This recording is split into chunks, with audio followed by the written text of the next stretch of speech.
Mercado is absent. Mr. Dawson is not here. Mr. Chris. Mr. Selmont.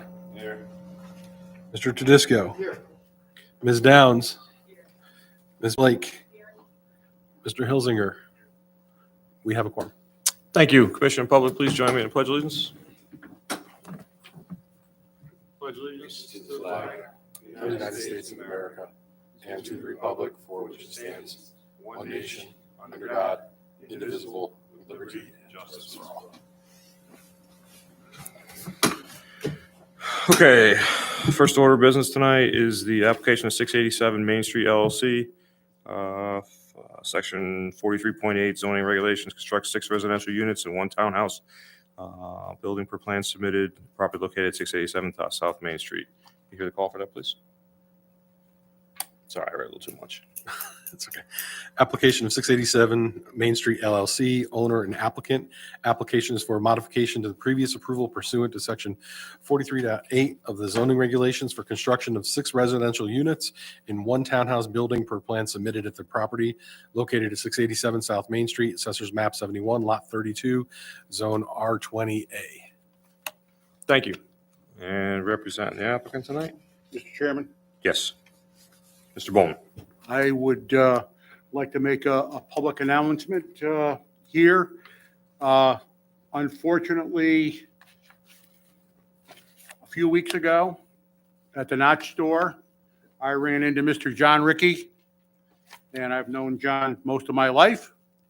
I said hello to John, and he proceeded to give me the finger. I feel that that is the intimidation of an elected official. I don't appreciate it. I certainly don't appreciate it at a place of business, in public, and I would appreciate an apology. I want to apologize to you, Matt. I was having that kind of a day. It wasn't nothing personal. It was just that kind of a day I was having. Things weren't going quite right on a bunch of other jobs. We have a lot of history. We've helped each other in the past. I sold your son a lot for a great price many moons ago. And we've always been friends, and it was just having that kind of day. And I know, sometimes you and I have a difference of opinion.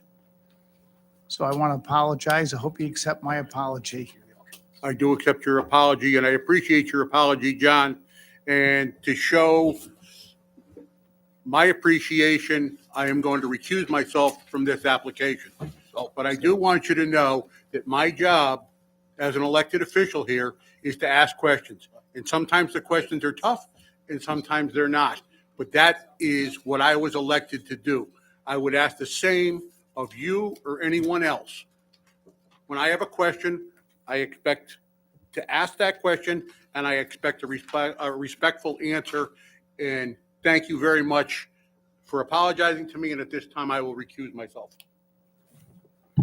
Okay, thank you, Mr. Bowman. Yes, I missed something. I'm sorry. Perhaps when you're late. Representing the applicant tonight.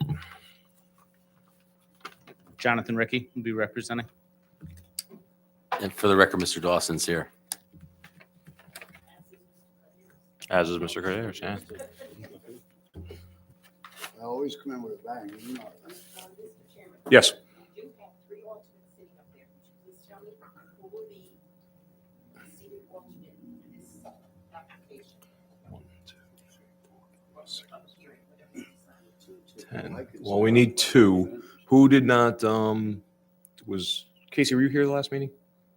Okay, were you here? And were you here? You were not here? Mr. Hilsinger is not going to be in this public hearing. Yes, because they were here for the last public hearing, so. Now you may begin. Thank you. Very good. So I just want to let you guys know we've made some improvements since the last time that we were in here, some tweaks to the plans, which you guys have in front of you, that address some of the concerns from the consultants and that this commission had. So just a quick summary of those concerns that were brought up that have been addressed. Some parking features in front of units 1 and 2 is now on the plans, is not to be, no parking in front of the garages. And we'll add that to our lease agreements as well so that people don't, park in front of them. The hydrant was clarified with the fire department, so that is on the plans. There will be a hydrant here. Turning and, around for the dumpster pad, and turning in radiuses so that trucks are not backing out onto Higgins has been accounted for. We've actually also increased the parking lot width about 2 feet just to make sure that there is ample room for the truck to turn around so that there's no backing out onto Higgins Road.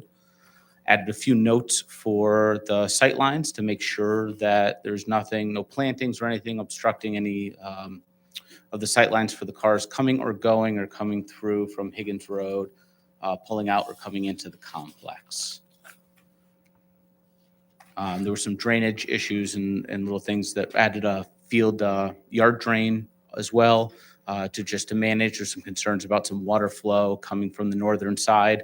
That was all addressed, added in. I think that takes care of most of what the commission was speaking about in the last round and the comments from the town. That's these plans that we had in front of us tonight, Yes, sir. Mike. These are so the questions that were in the memorandums that they're addressed on this. All addressed on these plans. I'll have all the notes. The other little legal things and stuff that they were looking for is all on this current set. Okay. As far as review of the plans by our engineer or whoever in the town, has that been accomplished yet? So I'll let Merrick Comment, the town engineer, speak to that. But in my understanding, speaking with Merrick, we still are waiting on the completion of the drainage review. Merrick, do you want to explain? Correct. For the record, Merrick Kemet, town engineer. Many of the concerns that I had were addressed by the applicant. There are some outstanding issues related to drainage. We did receive comments from the applicant earlier this evening. We have not had time to review those comments. So at this time, we don't know if they're fully addressed regarding drainage.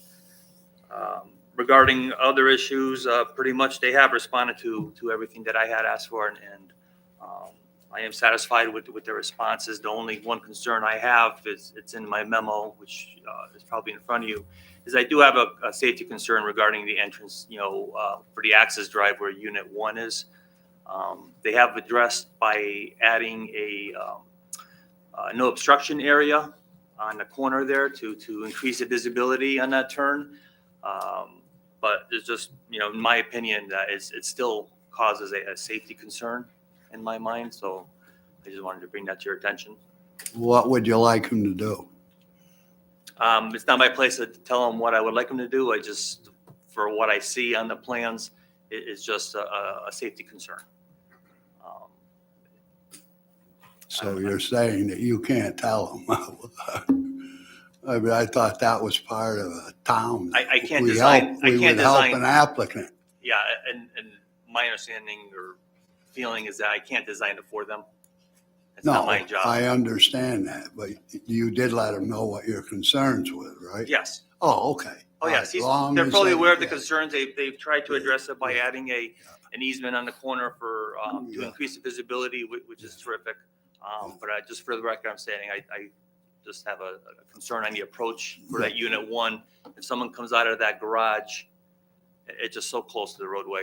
And Yeah. That is, in my opinion. Okay. I mean, the applicant's well known to us for years. He's been coming to us. So I just want to make sure that town resident and all, we make sure he understands. Thank you. Can you explain the easement that he's talking about that you did? Was it in Unit 1? So there's a hatch marks in front of Units 1, Units 2 with a note on it. That's basically for no Just parking. a no parking? Is that okay? No I'm sorry, parking there. And then there's also hatch marks and notation between the entrance going east from the entrance going up towards Route 10. There's a hashed area there just for planting so that there's any car pulling in when they're backing out. We got to use our mirrors. Like we got to be still responsible drivers, and it's only 6 units. There's not a lot of traffic. Just got to be responsible drivers. Mr. Desko's got a question.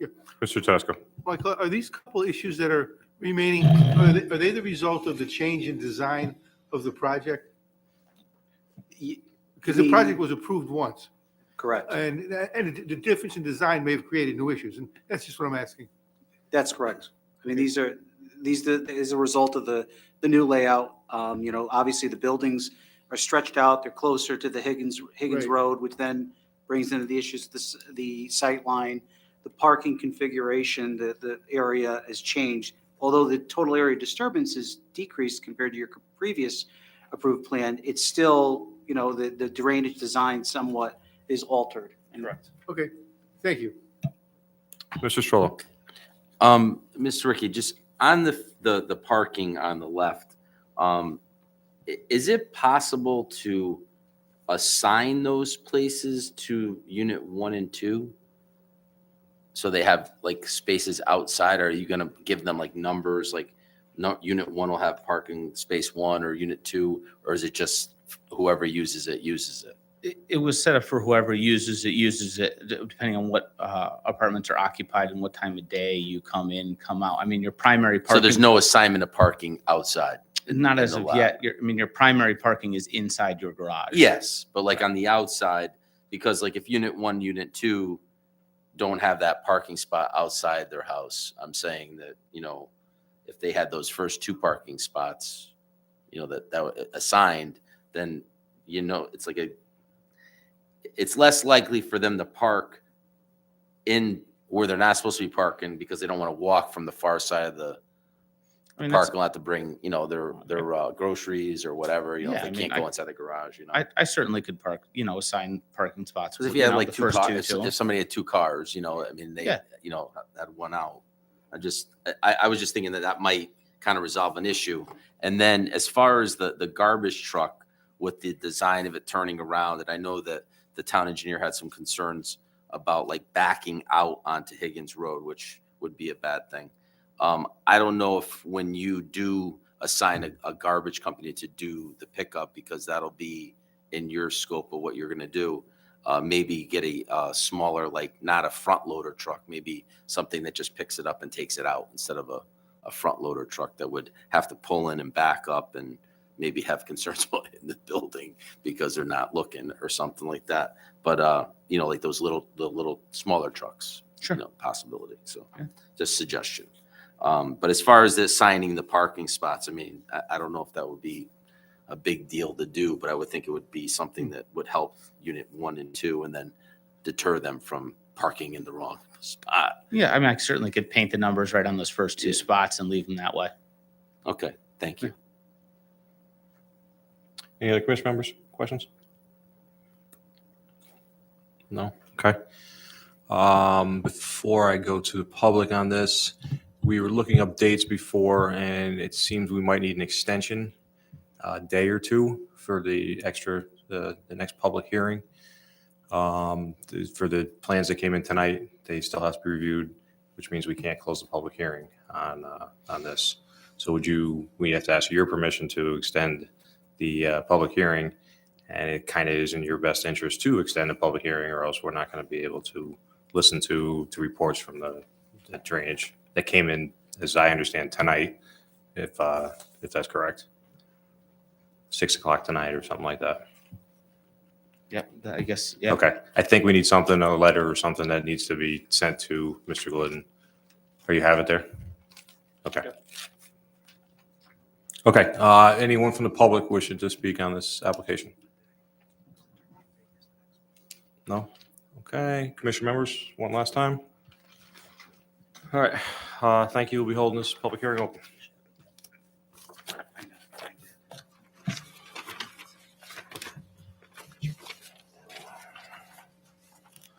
Moving on, text amendment application of Miller Napolitano and Wolf.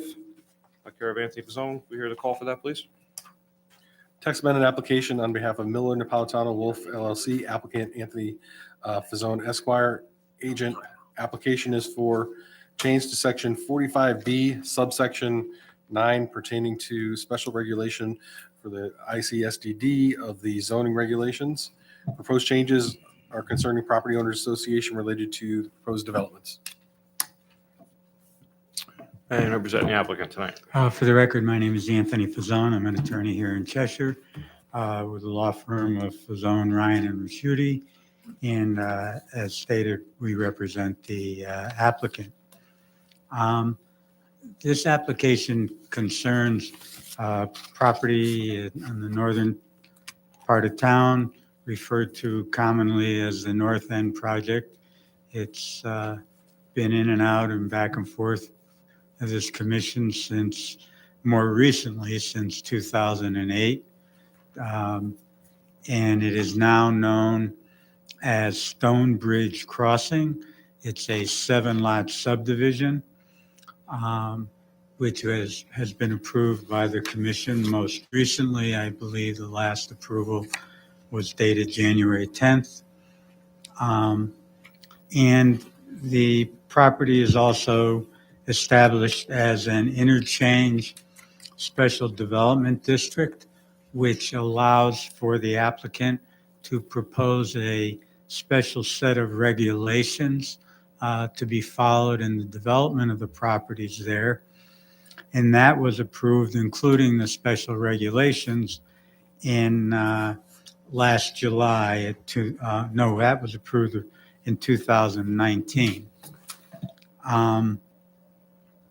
We are here asking to amend one of the sections of the special regulations that we in fact drafted and proposed to the commission. As stated in the call, it's section 9, and it deals specifically with property owners association. The difficulty with the regulation as it stands now is that the current language is in the singular, and it says that the applicant shall form a property owners association. Again,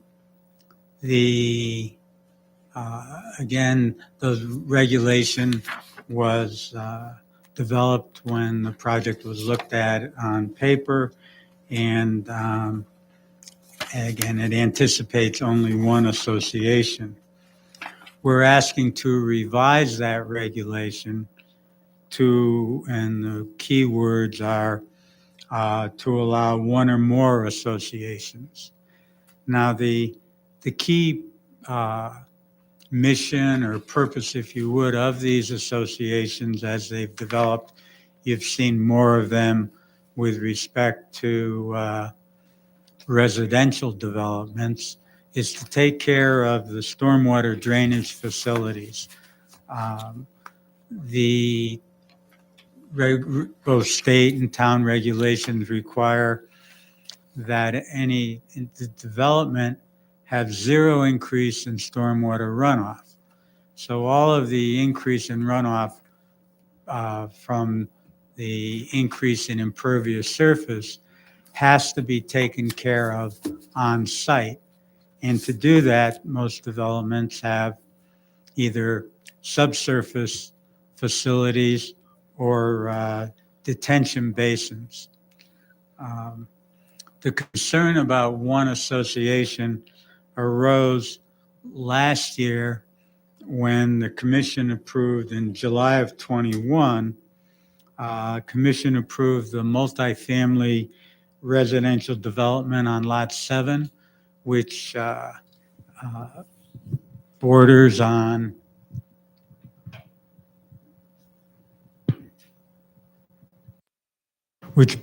Higgins Road.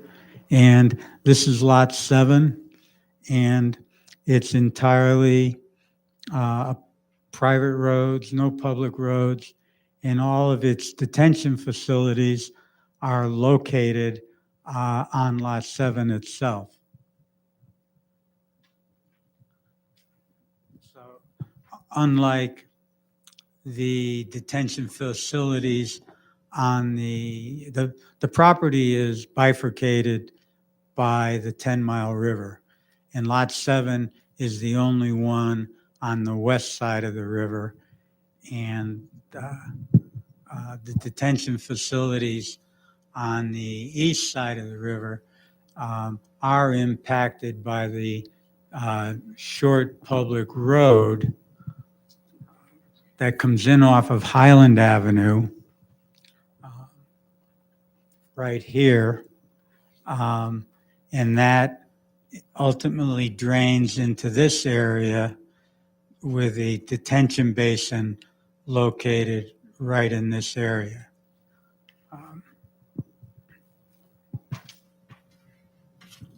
So once we got into the task of drawing up the documents for the property owner association, it became somewhat difficult because Lot 7 had no participation with respect to the other 6 lots on the east side of the river, and the same is true. The lots on the east side of the river had no participation in what is being done with Lot 7. We expect that, so what was hard to do with one association, how do you assign a proportion or a participation to Lot 7 that has nothing to do with the other side of the river, and the same vice versa, having the other 6 lots participate in managing the stormwater facilities on Lot 7. Lot 7 is going to be a condominium. It'll have its own association, and one of the responsibilities of the association will be to maintain and repair its own stormwater facilities. An additional factor is that on the east side of the river, where the 6 lots are off of Highland Avenue, for example, Lot 5 has a private road that runs from the public road to where the retail facilities will be.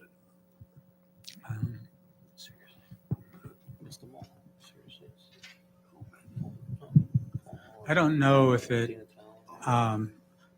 there is as you know, there's a special development plan. Some of the members probably are, and their new alternates would not be familiar with it.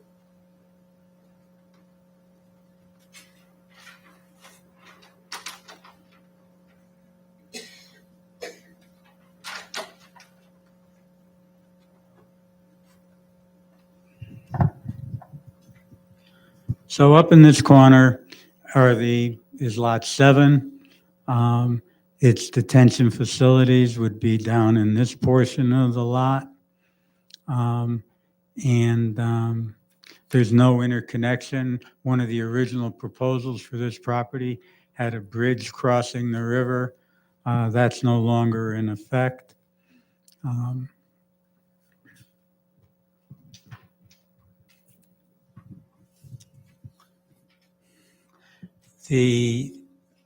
As I've stated, the purpose of the property owners associations are primarily to maintain these detention facilities.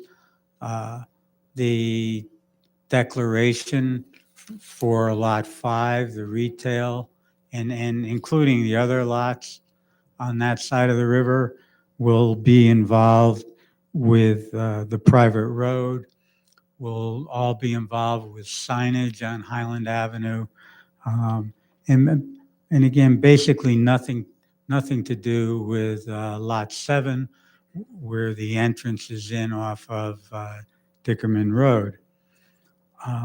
The declaration will still provide that all of the town requirements for maintenance and repair of these detention facilities will be undertaken by the individual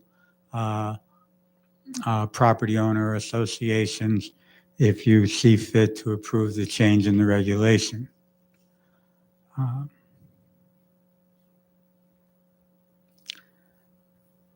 there are several different other uses that are proposed and were approved in the special development plan.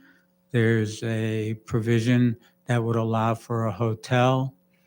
There's a provision, the corner lot, that would allow for a gas station with a convenience store aspect to it. Medical facility, medical offices perhaps. So each of these would have significant differences in their contribution to the runoff, which can be measured to some extent, but we anticipate, and as the developers go through with negotiations for prospective purchasers and occupiers, they all seem concerned with the contents of the declaration and how the costs are going to be allocated. And this would give us flexibility to still maintain the responsibilities of the obligations under the permits, but to have some flexibility to spread that around in a different manner. And how would that be? I don't see how, maybe, if you cut out lot 7, I could understand lot 7 not wanting to be a part of the other 6 lots. But I mean, you got 6 lots on one side of the river. It's all one project. It seems a little strange to me that you're going to break it all up. I have not said that we're definitely going to break it all up. There may be, for example, that the hotel property has all subsurface detention because of the parking lot sizes. And it may be that might be something for them to manage by themselves. It may be that the right answer is to allocate it by acreage of impervious surface. Sure, Ms. Downs. Isn't this more of the developer's issue? Why would we change this just because the developer wants it? I don't understand. You completely confused me. When I first read this, I thought I understood it a little bit. It seems to me you made it more confusing. If it's one developer, why can't they assign, you pay this much, you pay that? You're asking for a change based on, we had no idea what's really going on. Well, I think you do have some idea of what's going in based on the special development plan. We have speculation of what's going in there. We have some things that are going in there, but I would be very opposed to changing anything unless you knew what was going on. I also think there's no need to change it. You didn't really answer the purpose of why you would do it. The purpose is that the people who are, for example, the person buying the piece of property and developing the condominium association doesn't really want to belong to an association that they have no interrelation with. Well, that's the developer's issue. It doesn't seem like we should be changing something for this particular developer. Well, the regulation itself was created for this particular developer. Yeah, and it stands as it is. I don't see the need to change it. I don't understand. We think it's, well, Mr. Tedeschi. I think what you're saying, Anthony, is at least that the person who plans to buy the residential portion of the property is concerned about having to pay for work done in the commercial section, correct? And he'd rather would just be responsible for maintaining detention facilities in the residential area. Is that basically what you're saying? yes, and the fact that there's no interrelation between that section and the other side of the river. Right. That's where this issue has developed, and the negotiations became complicated as to how if you had one association, how would you allocate that? And do you see any difference in the ability of the town, for example, to enforce the maintenance of these facilities if there was more than one association? I don't see any difference between the way it works with a residential subdivision. It's in the declaration, it would specifically be stated that the town has the right to inspect those facilities and to, in fact, go in and repair if necessary and, in effect, lien the property. Well, and the condominium association is going to have a lot of other responsibilities besides just the detention facilities, I think. Isn't that right? Yeah, it has a park area, it has its own roads to maintain.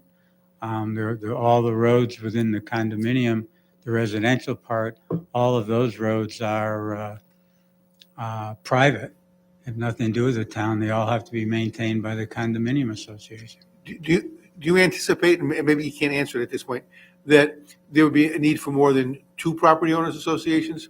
One for the residential and one for the balance of the property? Or maybe you can't say at this point. What we can say is that there's a lot of concern. Some of the people with interest here are national companies, and they just have an aversion to this type of thing. So the negotiation with them is complicated, and to have the flexibility of creating more than one, maybe more than two associations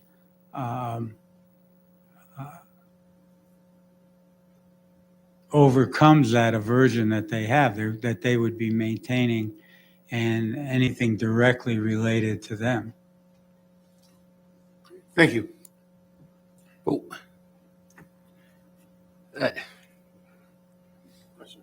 Okay, good. Sorry, I'll let these guys ask a question. I think it makes sense having the Lot 7 broken off. Again, it's not part of the businesses. It's not part of what's going to be going on over there. If you take out Lot 7, how many acres, and roughly, you don't have to give me an exact figure, but how many acres are left? 50 some odd, 70 something acres? Yeah, there's 70 acres, 70 some odd acres. Okay, that's fine. That's fine. Just 70 some odd acres. It's close enough for what I'm going to ask. Okay, so once you take out the condos in the rear, let me refer.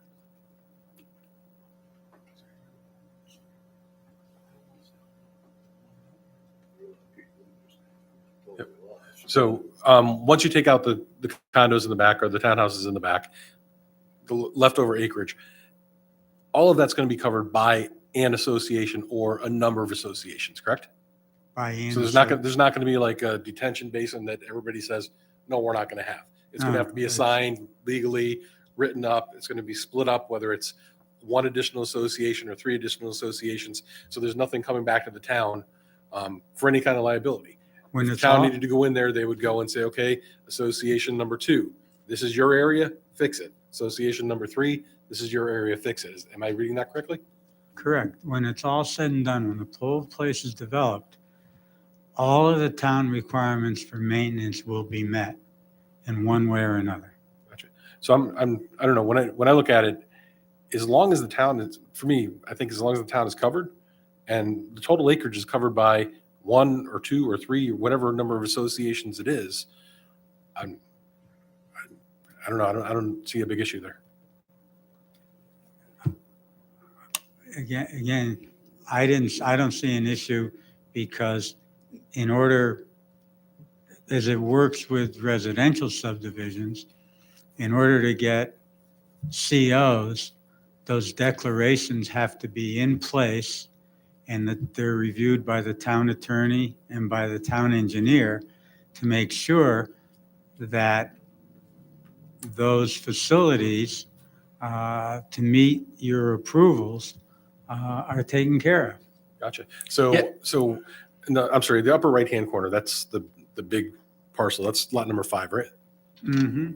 So the upper right corner. Yeah. is lot number 5. Okay, so if you get a big, somebody big national comes in, as you said, could be the case, and they want their own association, again, whether it's with the detention basins or a portion of it or whatever, they would be responsible for that. Absolutely. And if there's a hotel and again, national chain comes in and they say, hey, you know what, we don't want to be a part of an association with everybody else, but this is what we're going to be responsible for. Again, it could be another association, but we're going to be whole because the whole property will be covered by different associations. Right? Correct. Yes. Okay, thank you. Mr. Selma, just to clarify, I understand, a condo association, and it makes sense they want to be their own deal. And to follow up with what Jeff was saying, if somebody comes in, let's say the hotel chain comes in, and they, as a developer, they're buying that section of property and they're developing it, correct? Correct. Yeah. Or they're not leasing the land to them and then build a building. So my point is, once they own that property, they also own the liability for water and basins and everything else. So what's the point of having an association there? Is this only temporary while it's being developed? Is that Well, the there idea? there might be common, elements. The detention basin. Like a park or something in the middle kind of thing. Yeah, or particularly the detention basin, what's coming off the road ultimately gets into that detention basin. The town will have an easement to get there, but those other lots enjoy that public road to get in and out of. I see. So the lot, whatever it is in the middle there where the hotel might go, 3 or whatever it might be. So they'll own all the issues that come along with that property. But their basin for runoff might be 100 yards away or something, and they need to be liable for it. It is. Yeah. So basically, you're just making the associations to keep everybody honest with what they're responsible for. Where there's joint obligations, if someone disregards its obligation, the other units have the right Take them to take them civilly. and Yeah. actually put some kind of a notice on the land records that so-and-so is not paying their dues. Right. Yeah. If you read into it too hard, I can see it getting confusing. I mean, it's pretty straightforward. Otherwise, it's just divvying up the liability of this and that. I'm pretty clear now. Thank you.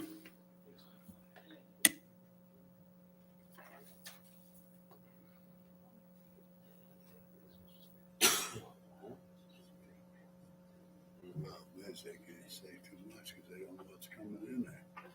That's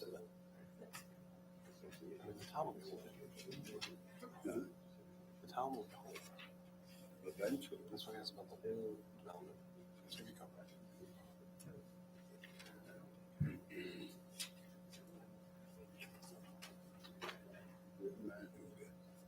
Stolen or something like that. Hold on, I'm trying to think of a way to, I'll tell you in a second.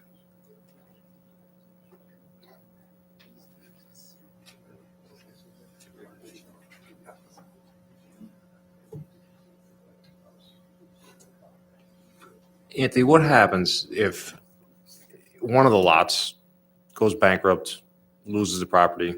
What happens to their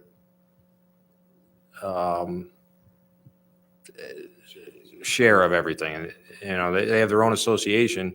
Say something goes bad on their piece, and they're gone. The declaration where there's a mutual obligation, where there's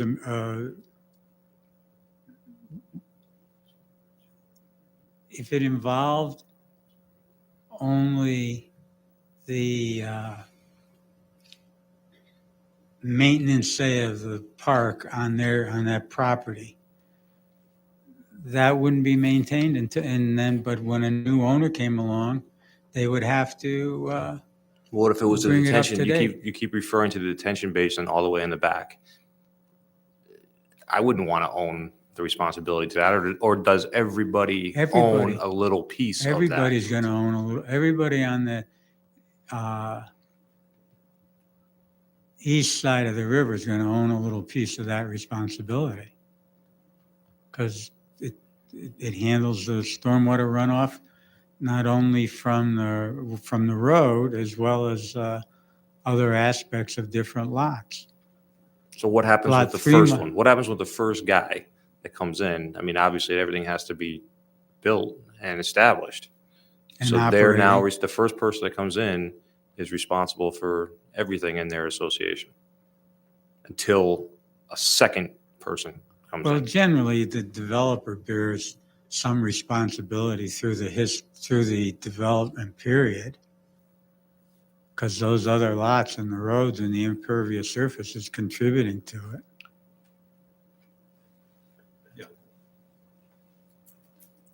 For the record, Paul Bowman, 387 Mount Sanford Road, Cheshire. Anthony's correct. So for example, it's very difficult to understand the stormwater drainage and management procedures for each lot. For example, Lot 2, the hotel lot's a 4-acre lot. We're dealing with an entity currently that's very interested in that lot. We think, or the engineers think, they can store all of the stormwater from the impervious surface on that lot. However, there may be an overflow that goes into the system. And if that's the case, they're really participating in the system, and they really should be part of the association. And Part of the association, they're not though, no, they because they'll are. have their own association. This allows them to, this change in the tax allows there to be more than one association. So yes, they could have their association, but the developer is going to have an association that they all have to participate in. So day one, the first occupier, the developer has to subsidize the balance of the association for maintenance and repairs and that type of thing. And then as we sell lots off, and then each lot will have to participate within the association. It's very similar to a condominium, but it's individual lots. I don't know if that clarifies it for you. No?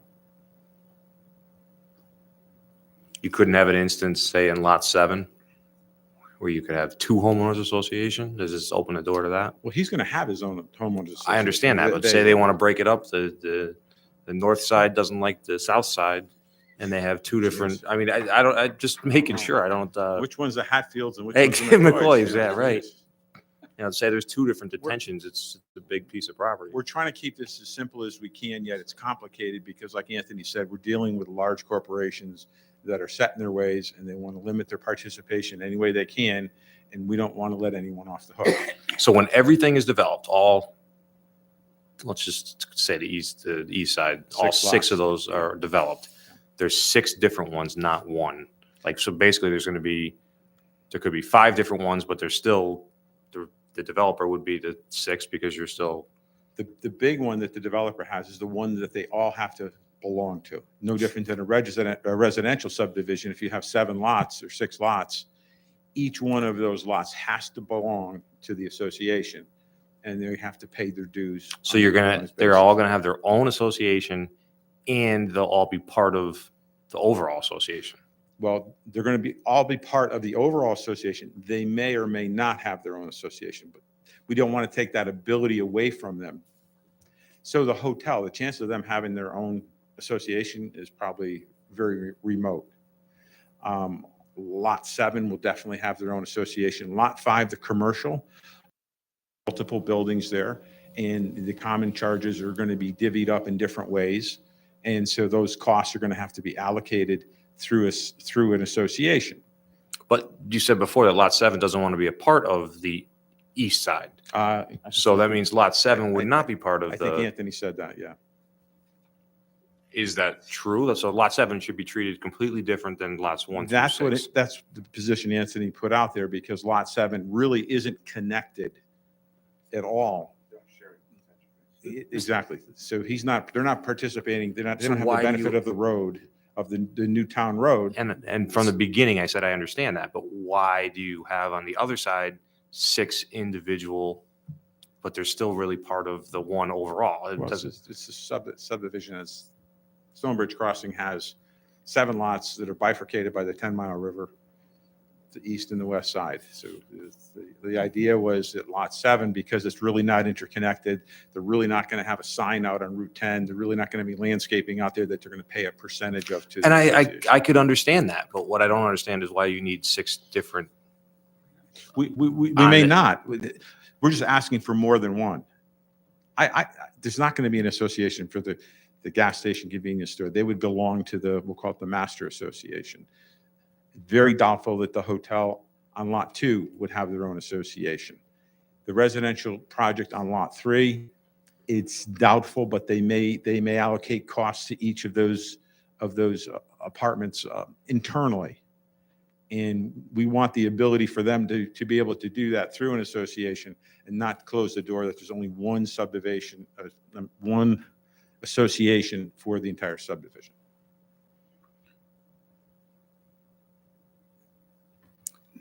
I guess I understand you could split 7 off. I just don't understand why you'd want to have more than just Mr. Chairman, 2. maybe just, and the applicant, correct me if I'm wrong on this, what you're basically requesting is the flexibility to say, if you have a portion of the development that functions independent from a drainage perspective, maybe from an access perspective, you want the ability to say, well, like you're saying about lot 3, if the drainage design is entirely underground, there's no overflow that connects into the shared system, there's no reason for lot 3 to be part of that agreement, part of that association from a drainage perspective, because they really are independent of the rest of the development. That's kind of what you're trying to say, and have that flexibility, not saying that that's definitely written in stone. From a drainage perspective, yes, but there may be other there shared expenses that we want them part of the association to participate in. Correct. Doing the sidewalks, or, having a nice area out front, or irrigation out front. So it's basically, if they really independent, or they function independent of the rest of the group, you want the flexibility to say, well, that area can be separate from the others, like you're saying about lot 7. Lot 7, there's a lot of things with lot 7 that are very different from the Route 10 corridor. Yeah.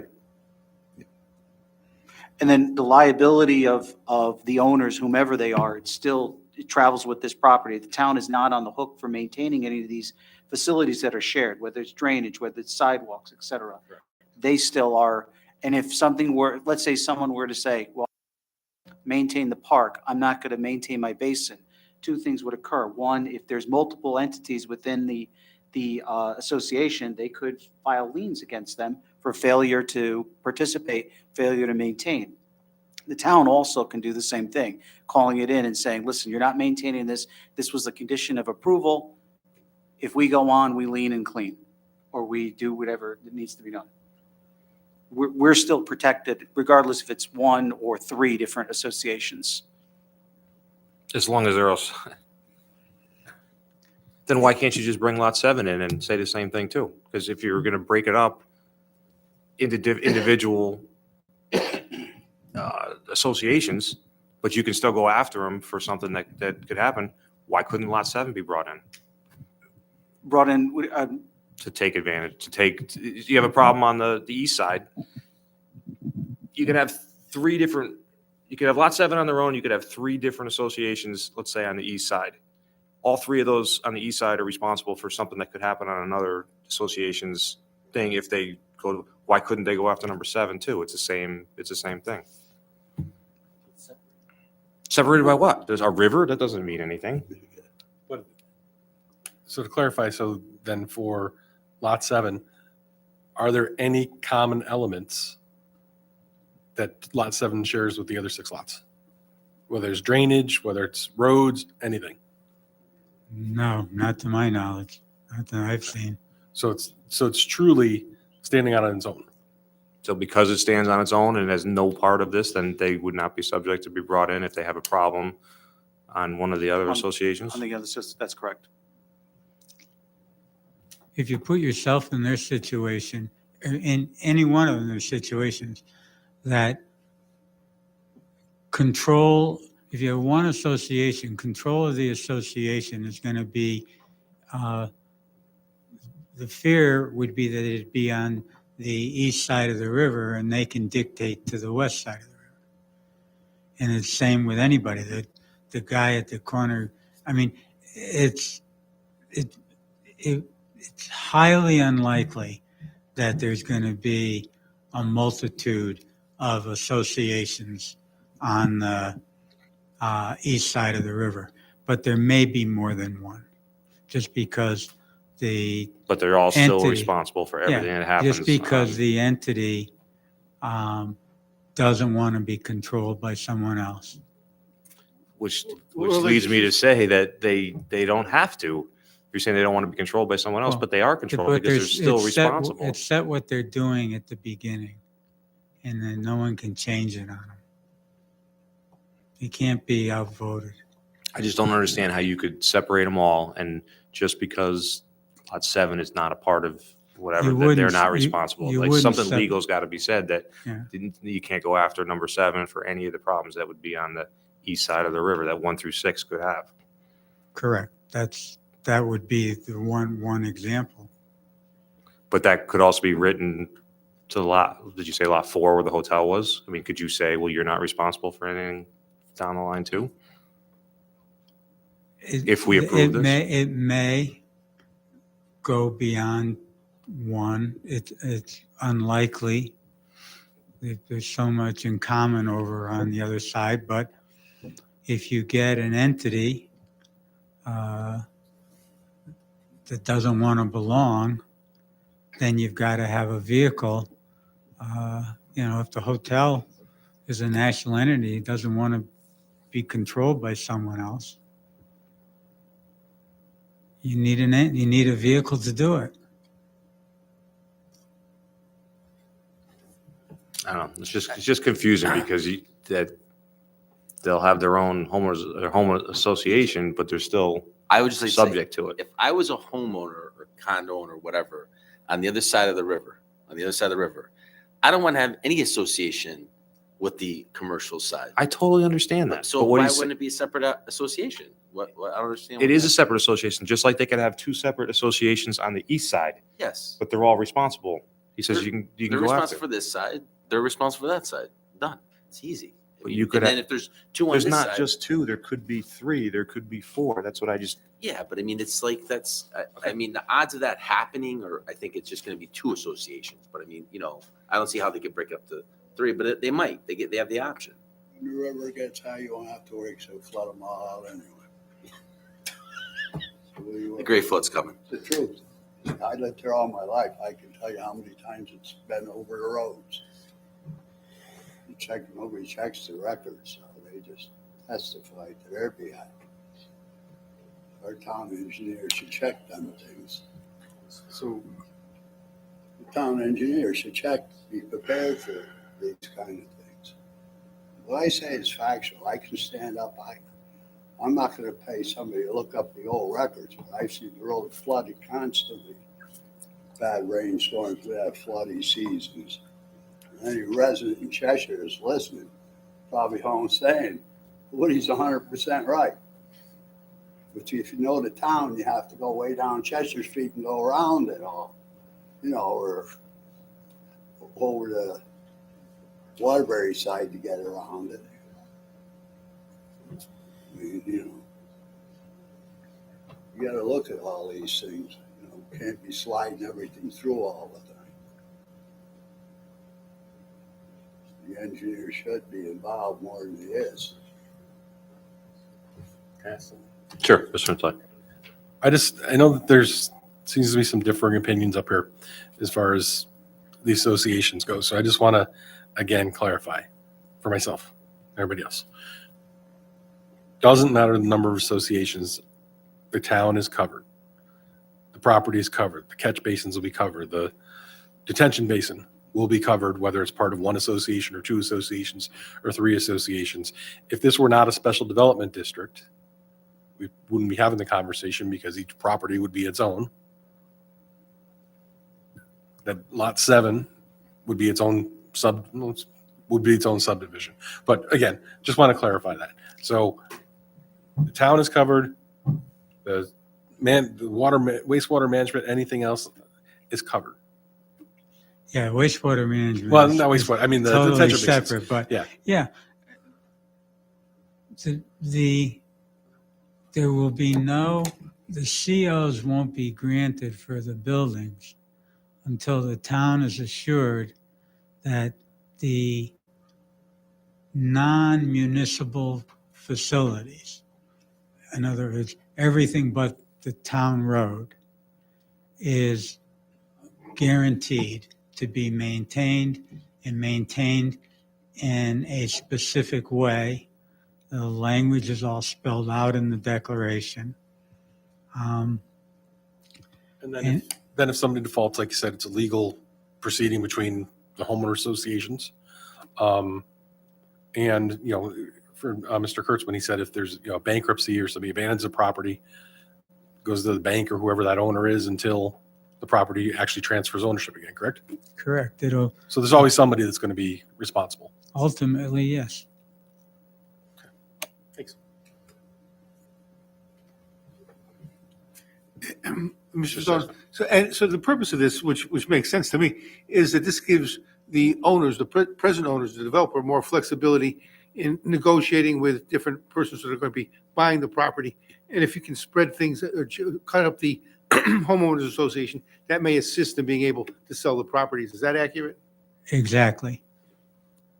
It's just setting the allocations in an undeveloped property has proven to be impossible or difficult at best. Okay, any other questions? Commission members? No? Anyone from the public wishing to speak on this? Okay. I guess there's no reason to keep this hearing open, unless anyone up here has any reason to. No. All right. So you have anything else to add, Mike? Just okay. I'm a little hung up on the why you need to answer me one more question. What are you going to say in Lot 7's homeowners association that's going to release them from the other side of the river? Because you can't say that to anyone else, 1 through 6. You can't release them fully from anything else that's going to happen. What do you do different with Lot 7 that would release them from anything that happens on the east side of the river? You do it in the affirmative. You say Lot 7 has these responsibilities. And that's it. You maintain this detention basin and you maintain that detention. There's 2 detention basins. You maintain those. You don't. If there's 2 detention basins on their side? Yes. What? Pardon me? How come they can't split into 2? I'm not getting into that. Whatever. Sorry. But you can't say that to the ones on the east side. You have to say you're all part of the whole, even though you're your own They're going to have to participate. association, you have to participate. Maybe small, the participation. Maybe like lot number 3, maybe large. It may not be much of a contribution in the way they develop the property. Okay, but either way, the town of Cheshire is covered, right? That's correct. They'll be the private parties will be responsible for maintaining the private infrastructure. Okay, I'll close the public hearing. Thanks. Thank you. Okay, number 3, application for special permit on behalf of Anna Doolittle for a 5-lot subdivision. Can we hear the call on Ward Lane?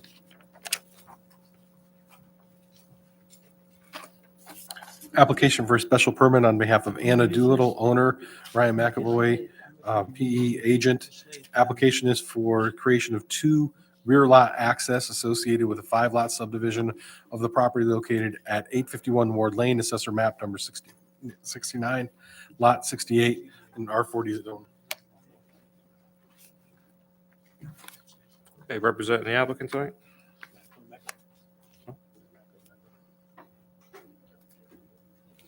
Good evening. For the record, my name is Todd Ritchie. I'm a professional engineer with SLR Consulting. Standing in for Ryan McAvoy, he's got a delayed arrival from a conflict. He should be here shortly if you have any additional questions. But I'll give you background and see where it goes. This is the application for the Doolittle Subdivision. It's 851 Ward Lane, the west side of Ward Lane, just south of Verbena Court.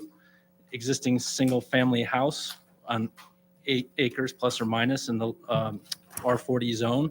It's abutted by residential properties on all sides, Mountain Road properties to the west, Ward Lane properties north, south, and east.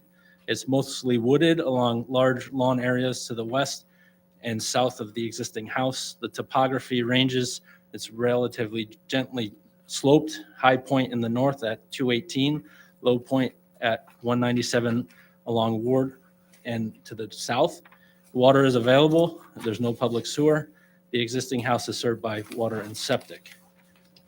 The proposed development. If anybody has any questions, this is the existing property here.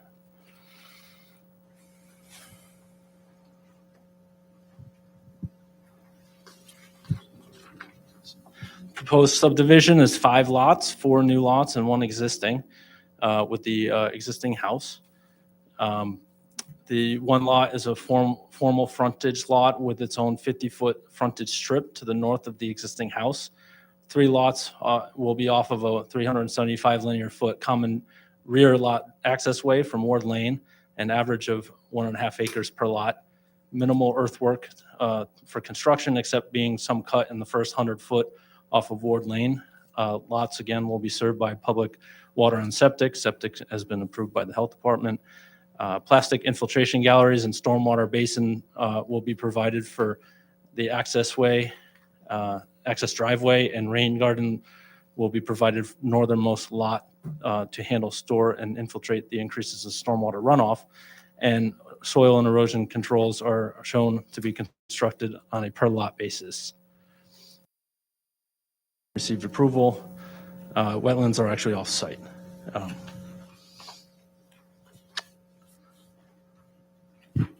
So with that, we have responded to town engineer.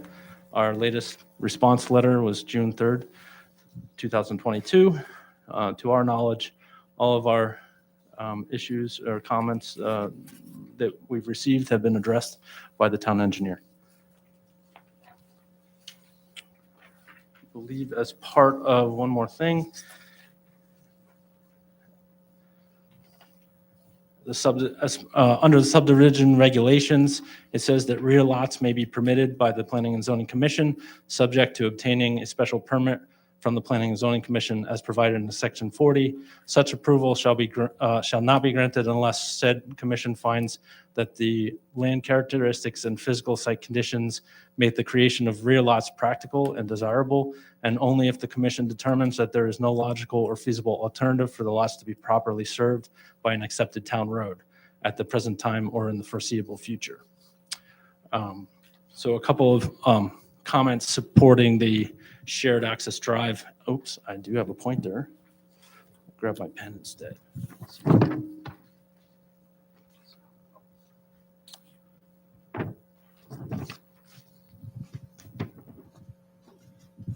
So right here is the shared access drive off of Ward Lane, and then there will be a 50-foot diameter circular common court, and then 3 driveways off of that common court.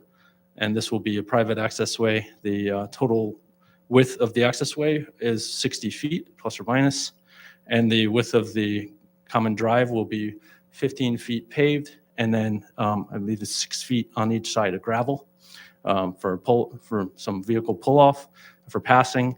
So, there'll be stormwater swales along the edges of the driveway, some underground infiltration at the end to pick up the stormwater runoff from the driveway and connected overflow to the town stormwater system, and then a stormwater basin and down to the, let's see, where the south, and it will receive stormwater runoff and runoff in general from the circle common court and along the southerly lot. And then this is the rain garden up to the northerly lot here that will collect stormwater runoff. The rest of it will run off as sheet flow as it naturally does. And we've analyzed that it won't have any impacts to adjacent properties. Couple of points in support of the access way is the subdivision regulations require 250 feet separation distance between road intersections. So if a road was to be put in here, and if it was, say, a loop road like here, then this would need to be, the road, the northernmost portion of the road would need to be at least 250 feet. So it would be actually closer in this area here, which is right next to the existing house. So that existing house would need to be either moved or the modification of that property to allow for that loop road, but also keeping in mind that would create a longer road for the town to then take over and maintain in perpetuity. This also down here, if we were put together a propose a cul-de-sac, it's with the 60-foot width, the 30-foot paved width, and the side, the snow shelf and the sidewalks on each side of the road, it would leave very minimal room for grading, like about 1 or 2 feet within the property line to the north and to the south. So there'd be need to be some grading rights and provided on each side of this access way here, and also a lot larger, cul-de-sac standard, which would be 60 feet in diameter to just service 3 homes in this case. This also minimizes the cut required for earthwork for installing this driveway, because driveway standards for slope are steeper than roadway standards and the vertical geometry. So that also helps to minimize the earthwork that's required along this area of the site.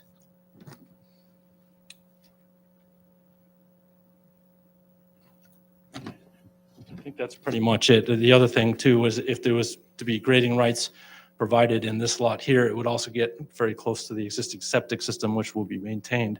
So we wanted to keep a buffer between the existing access way and the existing septic system to be continuously operated. The other utilities will be underground from a pole location out in the street here, and will branch off from transformer and handholds in this location at the end of the driveway. And septic systems are located here, here, here, here. Existing septic system for the existing lot is here. And I believe a code complying system was also laid out in the back as required. I don't know if anybody has any questions of me. Mr. Natale, anything from the fire department? Yeah, the fire department approved this. It met the standards. They didn't have any concerns with this. No concerns with the radius? Good? Good. Any other commission members, questions? Ms. Downs, and then Mr. Tedesco. Where's I see 4 lots, where's the 5th? The original house. The original house is the 5th lot. Correct. This is the 5th lot, and then you have 1, 2, 3, and 4. So the original house is just going to stay the original house? Correct. So you're adding 4 lots? Yes, it's a 5-lot subdivision because it's 1 lot now, splitting into 5. But this lot will not be there will not be a new house constructed. It will remain as the house, with the house that's already there. So there'll be 2 driveways going on to Ward Lane? Correct. 1 new one here and 1 new driveway entrance here and here. Thank you. Sure. Mr. Tedesco. I'm sorry, I didn't get your name at the beginning. Todd Ritchie. Mr. Ritchie. And the shared driveway is 375 feet, is that what you said? The road Long and- in length, yes. And each of the lots that are served by the shared driveway, are they about an acre? I believe it's 1.5 each. And I guess there'll be some agreement for maintenance of the shared driveway between, or who will actually own the shared driveway? My understanding is that this lot actually owns it based on this is actually the property of and part of this lot. So there will be easement and rights of access over that property and for maintenance as well. And behind these houses, is there another neighborhood or is that open space? That's not really relevant, but I'm just interested what, Here, there's Yeah. another neighborhood. I'm sorry, I'm not familiar. I was not prepared to answer that question. And my geography of the town is not as good as Ryan's, of course. But so yes, there's another neighborhood here and it's not printed on the plan. so that would be back, Oh, is it? Okay. so that'd be backyards backing up against these new I properties, I still don't guess. think it's labeled. But It's like Baxter Court or Bandon Court or something like that. Like Baxter Court. No? Barden Court? I can Google it. It's just a little private road. It's a shared driveway. Right, I guess what I'm asking, is there a road that runs behind these properties or are people's backyards backing up to these properties? There are existing single-family homes backing up to these properties. And the road's on the other side? And there's a road on the other side. It's right here, and it's cul-de-sac. Thank you. Actually, I shouldn't say, yeah, it looks like it's a cul-de-sac. I don't know if it's a shared driveway. Yes, Ms. Sure. You already have, the house that's there has 2 entrances onto Ward, so you'll actually have 4. Correct.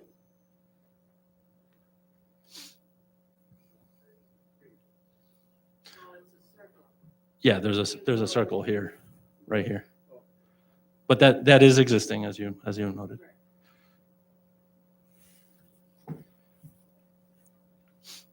Mr. Selma. Is there plenty of buffer between the new proposed lots and the houses behind it? And approximately what size square footage are those houses? The houses are well within the setbacks, from the rear setbacks. Okay, And, but it's wooded lots now, so there's going to be, right. So, I mean, we show a, sort of conceptual tree line here. A lot of it will be, is mostly cleared because of the septic. right. And other than that, I mean, obviously it will be maintained as much as possible. But we're not, the houses themselves aren't pushed up right to the, rear setback line. Yeah, I see that each lot's at least an acre, so. Yeah. These 2,000, 3,000 square foot houses or? I think that's in the range of what they are. I don't. Mr. Bowman.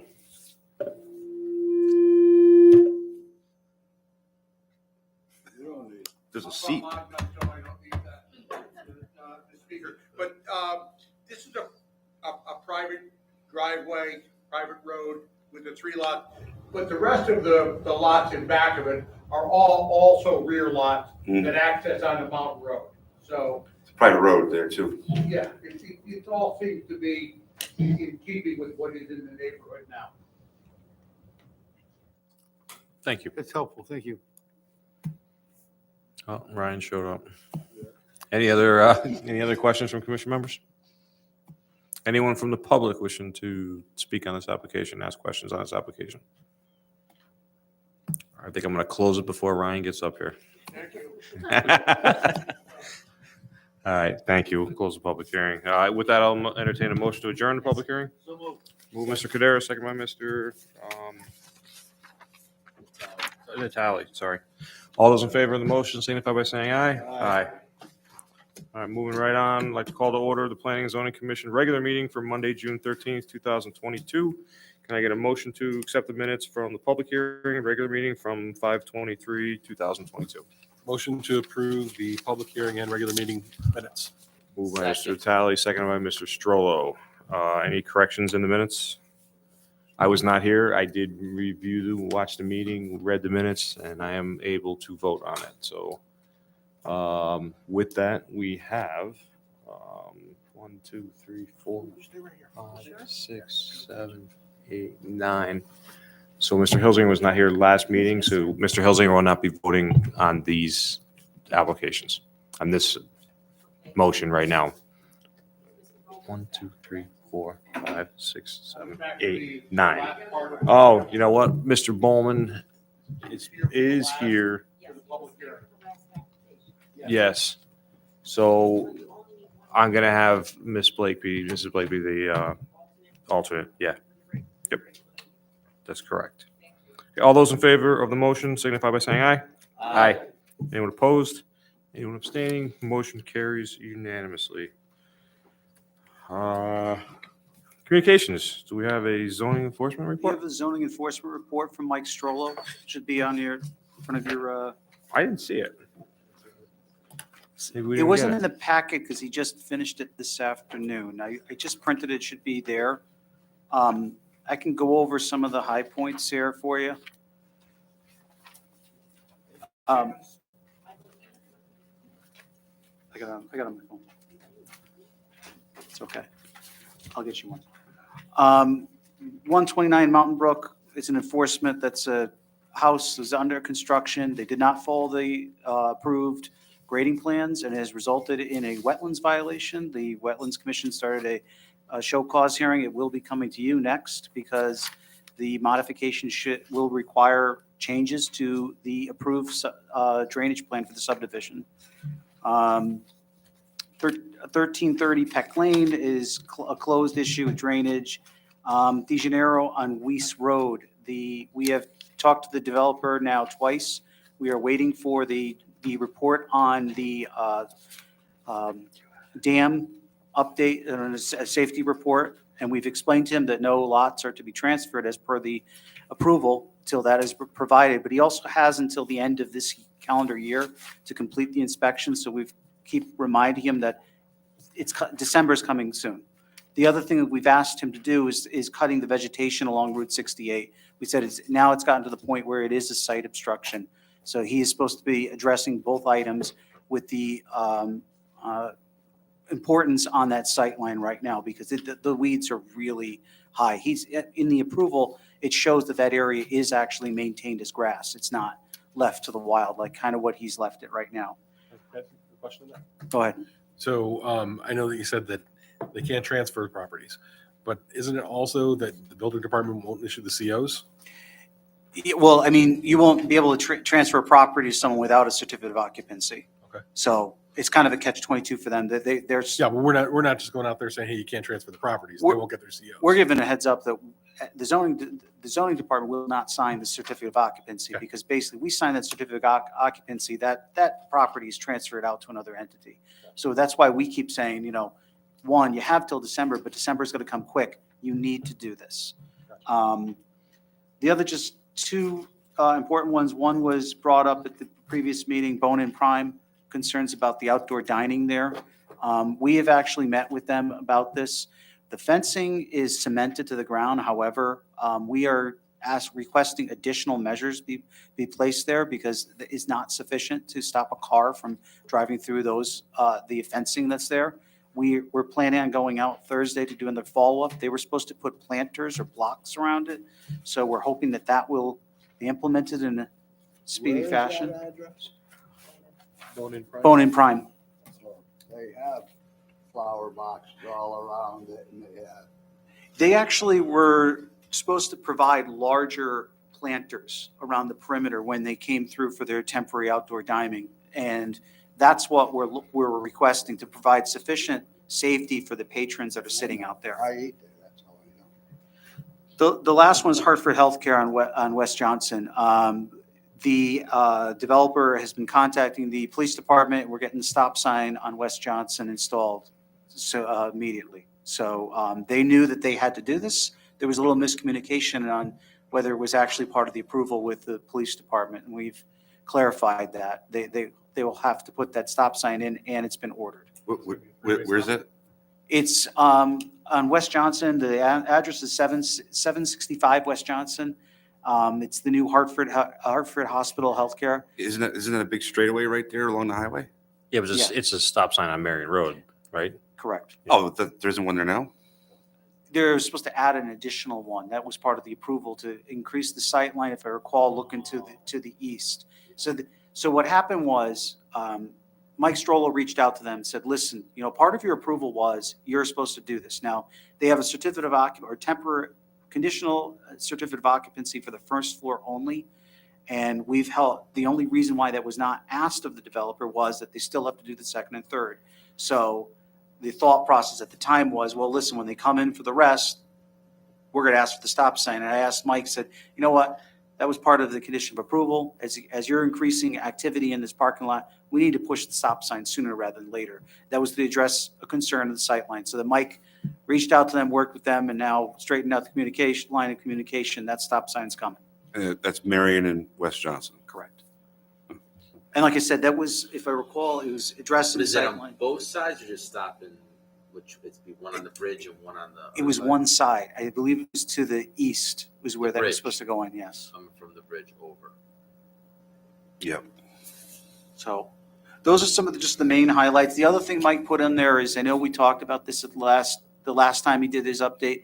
He's getting a lot of zoning compliance letter requests, which is basically at the time of sales, lenders are saying, is this in compliant with the applicable zoning regulations, or is it with the historical approvals?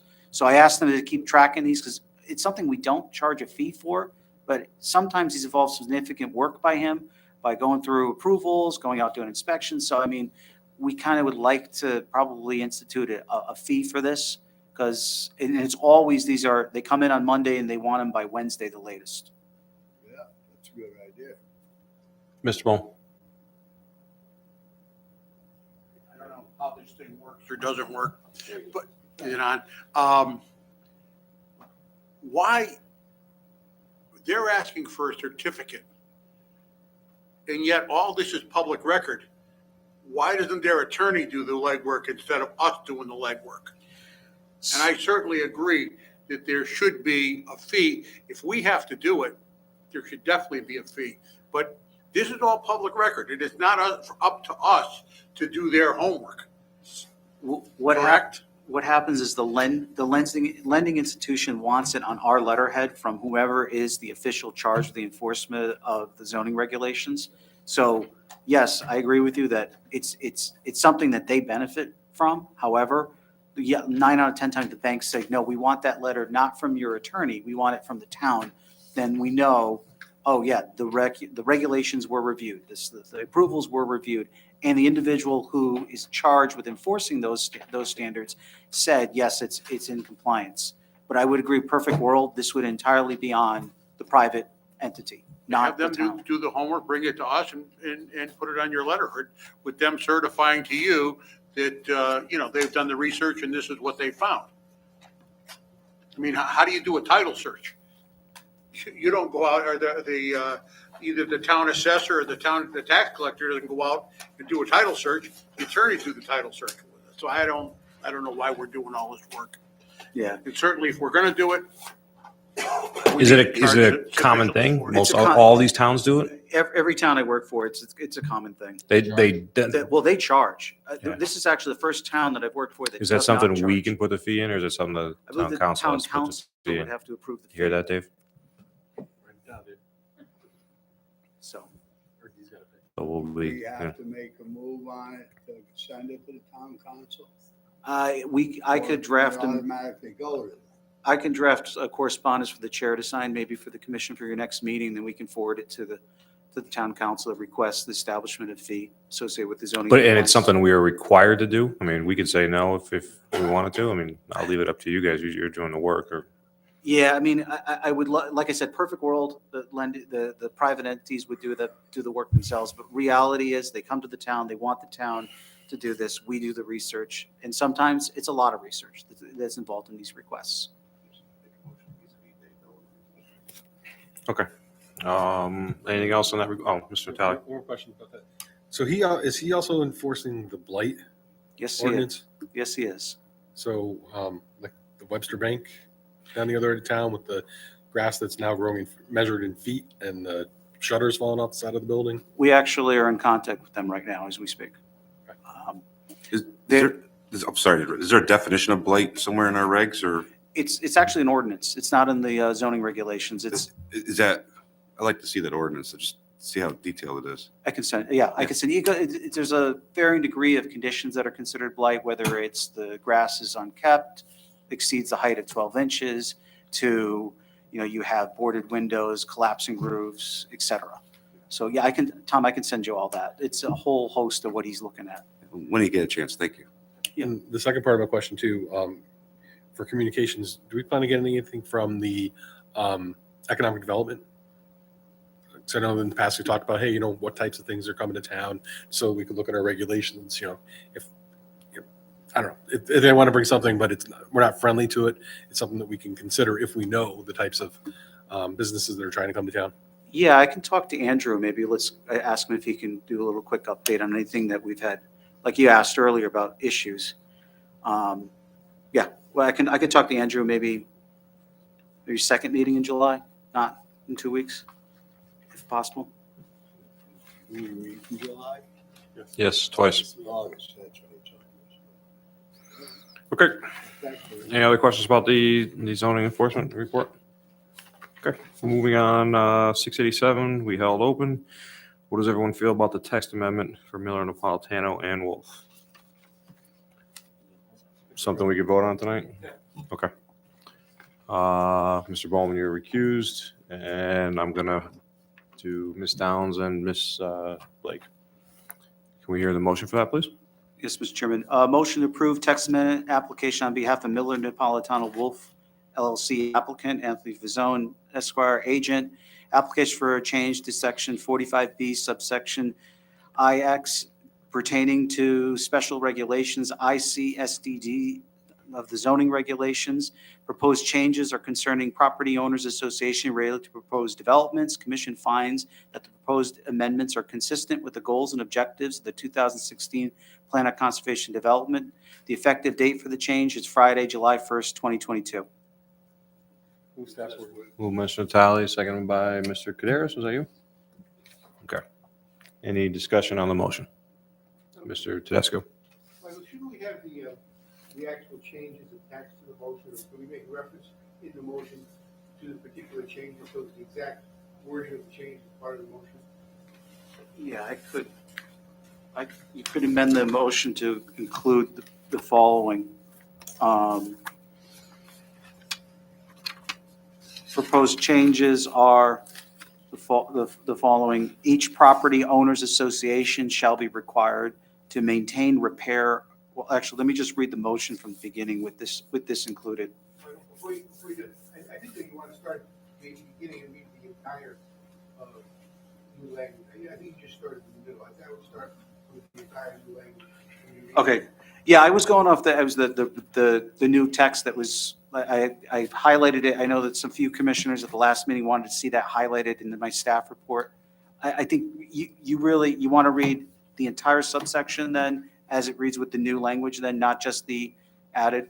I think if what is called the proposed text, it's motion, if actually the new language is what is labeled proposed text in the petition for something on text change, yes, I think we should read that entire paragraph. Okay, so the amended motion would read as the following. Motion to approve text amendment application on behalf of Miller Napolitano Wolf LLC applicant, Anthony Fazone, Esquire agent, application to change subsection 45B subsection IX pertaining to special regulation for ICSDD zone of the zoning regulation. Proposed changes are the following. Developer shall form a property owner association, require all property owners within the ICSDD to become members of the association. Each property owners association shall be required to maintain, repair, according to town requirements, all drainage facilities and common areas related to the association sections, which drainage facilities and common areas are not owned by the town of Cheshire, and common areas are according to town requirements. Commission finds the proposed amendments are consistent with the goals and objectives of the 2016 Plan of Conservation Development. The effective date for the change is Friday, July 1st, 2022. Yeah, accept the changes. Mr. Kaderis? Okay. It was Mr. Natale, second by Mr. Kaderis, and they both accept the changes. In the first line, developer shall form one or more property owners associations. I didn't hear it that clearly, I was just clarifying that. Thank you. Okay, any discussion on the motion? Mr. Tedesco. I think this is reasonable. I think Mr. Natale made clear through his questioning that it's not going to change the town's responsibilities at all. And if it helps the property owner in terms of being able to sell the property, I don't think he's going to do it. I would vote for it.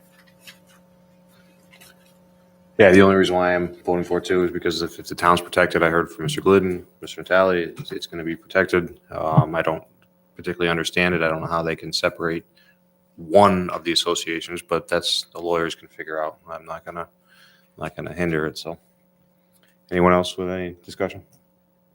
Okay, all those in favor of the motion signify by saying aye. Aye. Anyone opposed? Ms. Downs opposed. Anyone abstaining?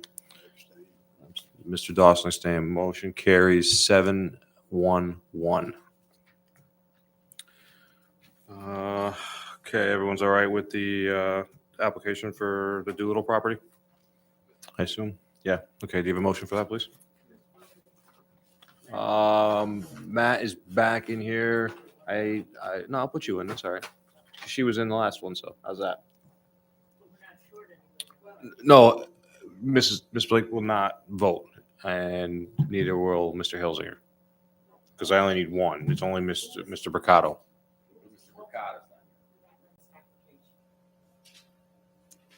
For the last one, Miss Downs.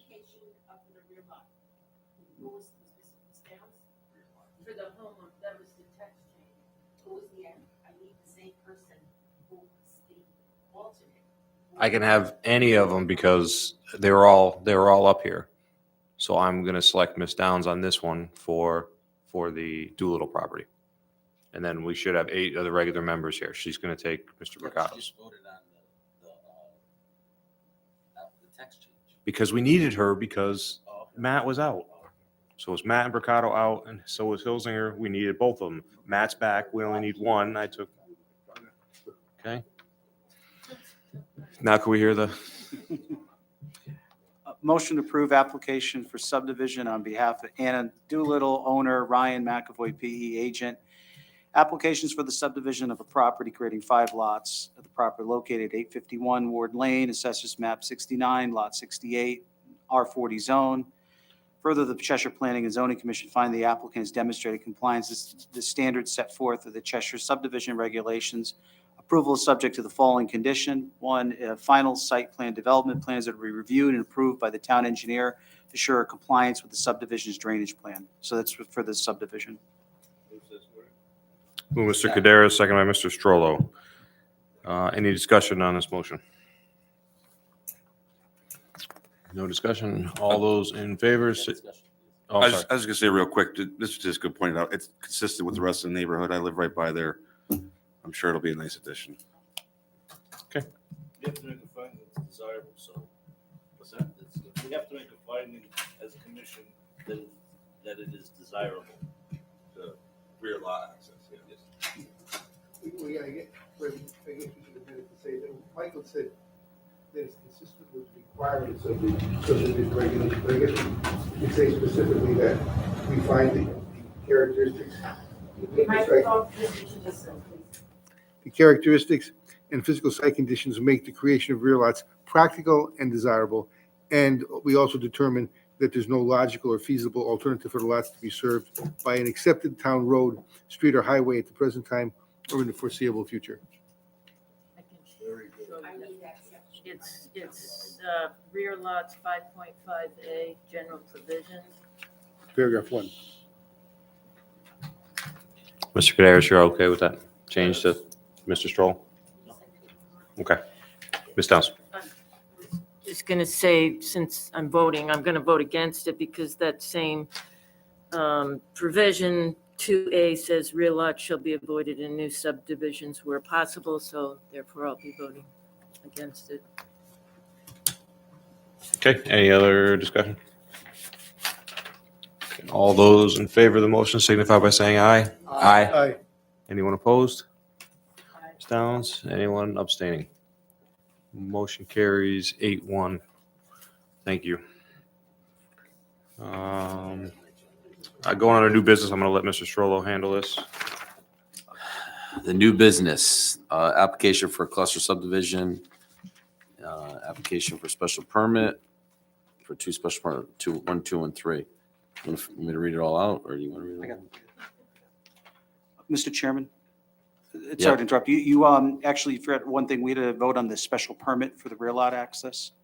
You voted on the subdivision. You have You the. told me that too. the- I'm Let sorry. me, I could read the motion. The motion Sure, is to please. approve application for a special permit on behalf of Anna Doolittle owner, Ryan McAvoy, PE agent. Application creation 2 rear lot access point associated with 5 lot subdivision. The property located at 851 Ward Lane, Assessor's Map 69, Lot 68, R40 zone. Approvals per plans entitled Doolittle Property Residential Subdivision prepared by SLR. Revision date April 5th, 2022. And further, the Cheshire Planning and Zoning Commission find that the applicant has demonstrated compliance for the Cheshire zoning regulations. Anybody? Anybody? Move Mr. Talley, seconded by Mr. Kaderis. Any discussion on this motion? No, all those in favor of the motion signify by saying aye. Aye. Anyone opposed?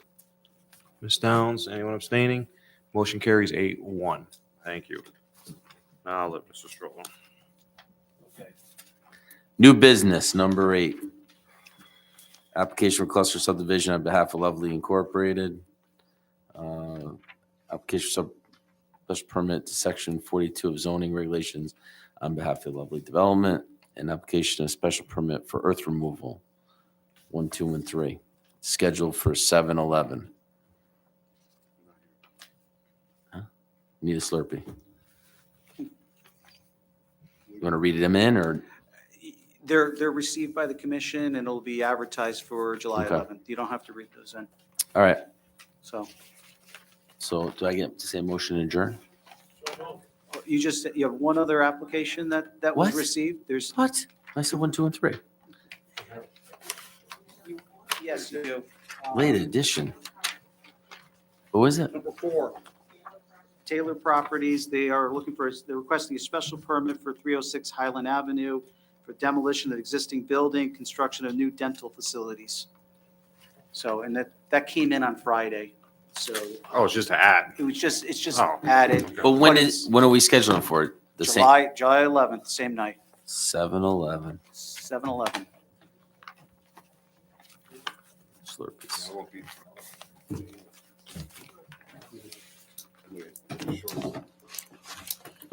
Okay, motion to adjourn, So, motion made. second. Okay, all's in favor, signify by saying aye.